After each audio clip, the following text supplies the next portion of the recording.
action. I'm giving you the tools, right? I'm giving you the sandbox. I'm setting the table for you. But it's up to you to decide what you want to eat. Master Chief is human. He's not a machine. He's not a set of armor with a big weapon. He's a human with resilience and courage. You know, and I was so looking forward to this moment because for Master Chief, you know, the stoic soldier, the man of few words, all that. But there was this progression, you know, in terms of his emotional side, even through the first 3 games. But this was going to be the great leap. What happens when that soldier starts to discover his humanity? We had to create a situation that was going to knock him out of his comfort zone.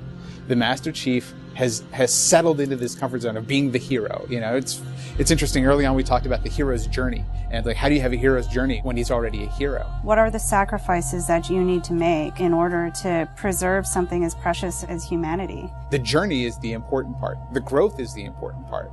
And so really, where does he still need to go as a human? That became the key to not just the story of Halo 4, but the entire trilogy. We're really examining what sort of burdens a Guardian carries. In a lot of ways, the story that we're telling with Halo 4 is about putting Chief in circumstances where he's forced to change. He's forced to take stock of himself. In a way, Chief is a Guardian. Cortana is Chief's Guardian. The Forerunners were the Guardians of their own universe, and they might have to make a decision that not everyone is going to agree with and that some people might condemn.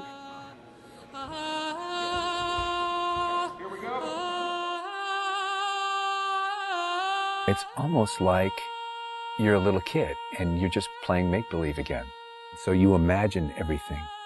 The table's here. The plinth for Cortana is here. There's a window here. Ready, go.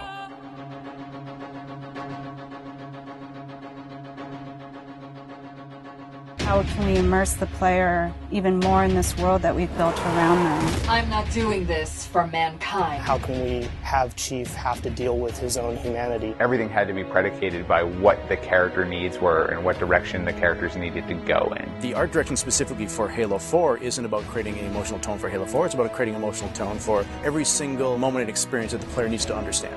Similar to what we said is that, you know, we build what we need to see. We can't look too far this way, it starts to fall apart. But back in here, things are looking good. Film is like, I'm going to create something and it's going to be awesome and I'm going to polish it and I'm going to own it, but I'm going to share it with you, which is very different than game storytelling, which is I'm going to give you all the tools, I'm going to give you all the possibilities, and it's up to you to discover it.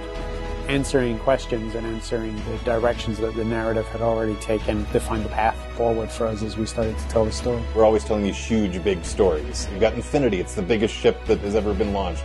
We've got Requiem, which is like the biggest Forerunner artifact we've ever found. But in the middle of all of that, we've got this very small personal story between Master Chief and Cortana. You tell a story with every detail that you put into a game. Immersion is really what allows somebody to believe your universe and also to become emotionally caught up in your universe. Ready to get back to work? I thought you'd never ask. How do we make sure the sights and the sounds and the things that they're feeling as a player inhabiting that suit really comes through more clearly? And you know, technology has allowed us to do that with much higher fidelity than back in the CE days. Okay, so those are definitely bigger ones. Yeah, those start to get... Just because we've got more people. Let's roll video. Yeah. So this will be just video and audio only, no face, no mocap.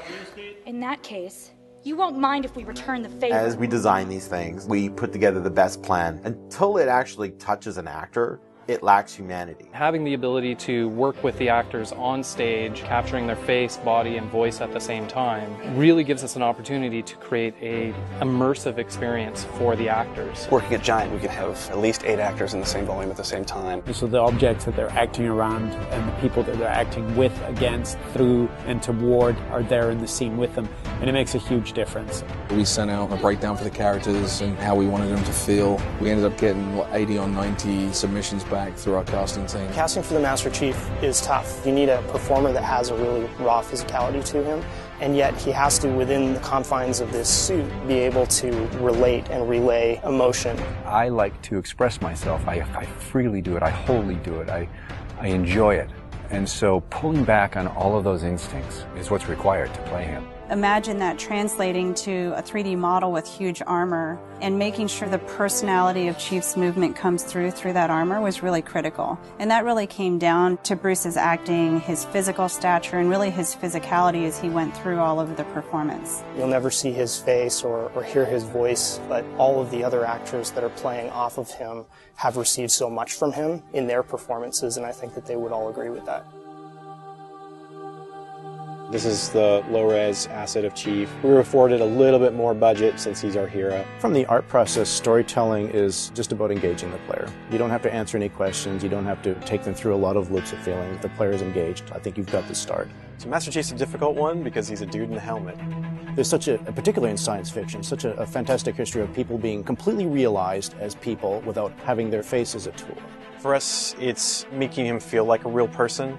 We have a nude male sculpt, and then from there we sculpt it on physically a tech suit. And on top of this guy is when we spend time just doing all the details and trying to add some of that functionality, even little bits here and there like Braille, and this just reads 117. I think it's connected to having even more modern visual flow when it comes to his lines, his design, the way you follow the outline of Master Chief. Trying to put it into an area where it feels realistic, that it feels kind of tankish. What do you think of a tank? You think square, you think metal, there's some wear and tear on the edges. So those things we want to grab, put them on the Chief so it communicates that. The fingers are missing here on these. They have armor caps that come on, but he doesn't have armor caps on his trigger finger or thumb finger so that he could have more tactile sense when he's shooting and loading his weaponry. The last thing we just changed was his visor. His visor picks up the elements based on the room that he's in. We want to take every inch of the character to tell a story as much as we can. Above all, he still needs to connect to the player, and they still need to understand him as being that character. It's somebody who's been very loved over the last 10 years.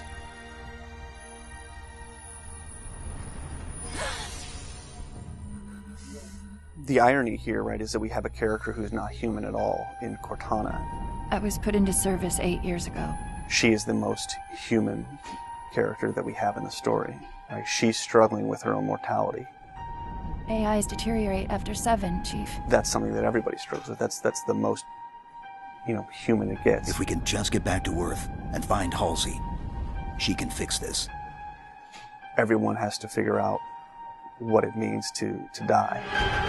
She's strong, she's convicted. She herself is going through a really difficult time in understanding the things that are happening to her. We were looking for somebody who really could bring just fire and stuff that's required for some of those sequences. We needed to make sure we found someone that had some innocence to her, but also could be very strong at the same time. If you imagine that you could have 20 emotions at one time, she has that. I will not allow you to leave this planet!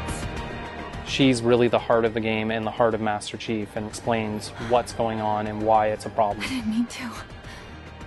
I didn't mean to do that. Cortana is certainly our biggest human connection, I think, with the entire story. How can we see these subtle details in her facial structure? It's the Forerunner symbol for Reclaimer. So this is the baseline where we started from Cortana, and then we go through and tweak and modify, having all these different elements moving throughout her that make her feel alive constantly. We wanted to make it to where you could have code flow lines start from every digit from her toes to her hands, and then be able to flow all the way up into her head. What you experience is her taking care of you as a player from a gameplay perspective, but I think you also start to get a sense of how she takes care of the human side of Chief. Wake me when you need me. They spotted us. Bringing Jen and Steve in and having them layer their voices over the character performances in the cinematics, that just brought the whole experience together. You look at just the number of lines that the Chief has had over the course of the franchise, and it's not a lot. How much firepower would you need?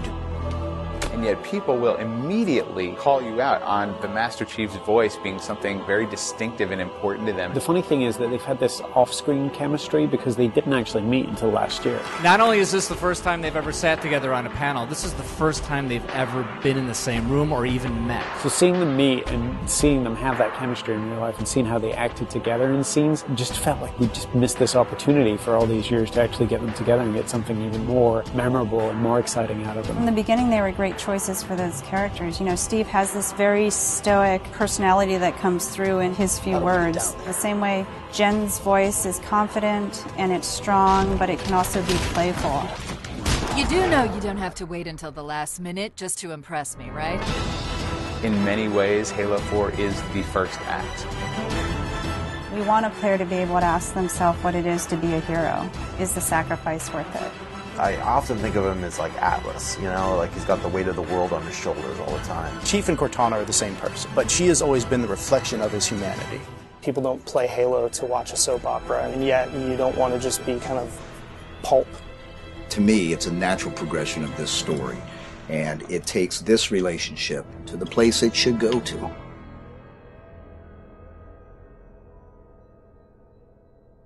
Don't make a girl a promise you can't keep.